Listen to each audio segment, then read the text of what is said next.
Formule 1, la pole à Sainz Jr. et Ferrari à Austin, sombre journée pour Red Bull.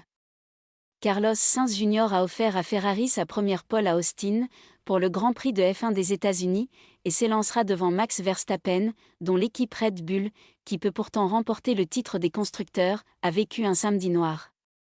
L'Espagnol, auteur du meilleur chrono, 1:34.356, a devancé son coéquipier Charles Leclerc, mais le Monégasque ne partira pas avec lui sur la première ligne. Pénalisé de 10 places, après l'installation de nouvelles pièces sur son unité de puissance, il s'élancera à la 12e place, selon la grille provisoire communiquée par les organisateurs. Du coup, c'est Verstappen, vainqueur l'an passé dans le Texas et auteur du 3e chrono des qualifications, qui en a profité et pourra directement mettre la pression sur Sainz Jr., lequel voulait profiter de la 3e pole de sa carrière, sans se faire trop d'illusions pour dimanche. C'était très amusant, très délicat aussi avec les rafales de vent. J'ai réussi à faire un bon tour sans commettre d'erreur. Mais les Red Bull restent favoris car ils ont généralement le meilleur rythme en course, a-t-il commenté. Lewis Hamilton, Mercedes, septuple champion du monde, s'élancera de la 3e position. Le Britannique, qui aimerait décrocher une première victoire en 2022, pour l'honneur, sur le circuit des Amériques où il s'est déjà imposé 4 fois entre 2014 et 2017, a lui aussi profité d'un déclassement.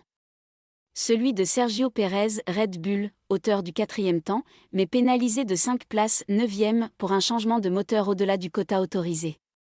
Ce week-end à Austin devait être l'occasion d'une fête pour l'écurie britannique, 2 semaines après le 2e sacre consécutif de Verstappen au Japon. Car les chances sont réelles de l'avoir remporté le 5e titre des constructeurs de son histoire, depuis 2005. Plusieurs scénarios sont possibles, le plus simple étant que ces pilotes finissent devant ceux de Ferrari. Mais la journée de samedi a apporté son lot de malheur pour Red Bull, qui a appris le décès à 78 ans de son cofondateur et propriétaire, l'Autrichien Dietrich Mateschitz. C'est une nouvelle difficile pour tout le monde, pour Red Bull et pour le sport, et pour moi en particulier, a réagi Verstappen. Nous avons manqué la pole de peu, mais nous allons essayer de gagner la course pour lui, a ajouté le Néerlandais, qui pourra, s'il s'impose, égaler le record de 13 victoires dans une saison, copropriété des Allemands Michael Schumacher et Sébastien Vettel. Performance à relativiser car le championnat comptait alors moins d'épreuves.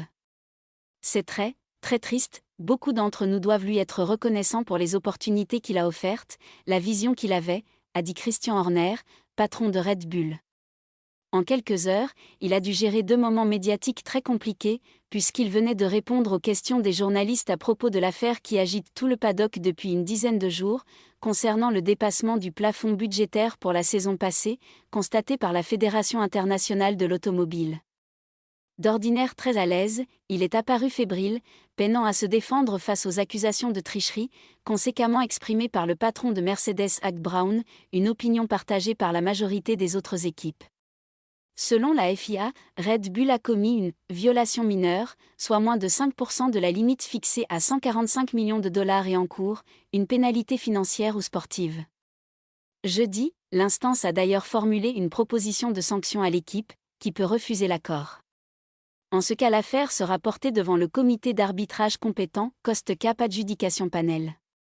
Selon le renseigné média allemand Auto, Motor und Sport, la sanction consiste en une réduction de 25% du temps total en soufflerie, étape importante de la préparation d'une voiture sur le plan aérodynamique pour la saison prochaine, ainsi qu'une amende financière. Mais pas de déduction de points rétroactive. Nous sommes en pleine procédure, nous espérons boucler ce dossier. À ce moment-là, nous pourrons expliquer pourquoi nous pensons que nos dépenses sont tout à fait conformes, a déclaré Horner. Ce plafond est tout nouveau. Un ensemble compliqué de règlements financiers sujets à différentes interprétations, a-t-il plaidé, ajoutant « Nous ne pensons pas avoir commis d'erreur ». La présence à sa droite de Zak Brown a finalement donné lieu à un échange glacial. Le terme de tricherie nuit énormément à la marque, à nos partenaires, à nos pilotes, à notre personnel. Des enfants de nos employés sont victimes d'intimidation à l'école. Nous sommes consternés par le comportement de nos concurrents, a dénoncé Horner. Lorsqu'on n'a plus d'argent que les autres, il est pourtant clair qu'on bénéficie d'un avantage, a persisté Brown.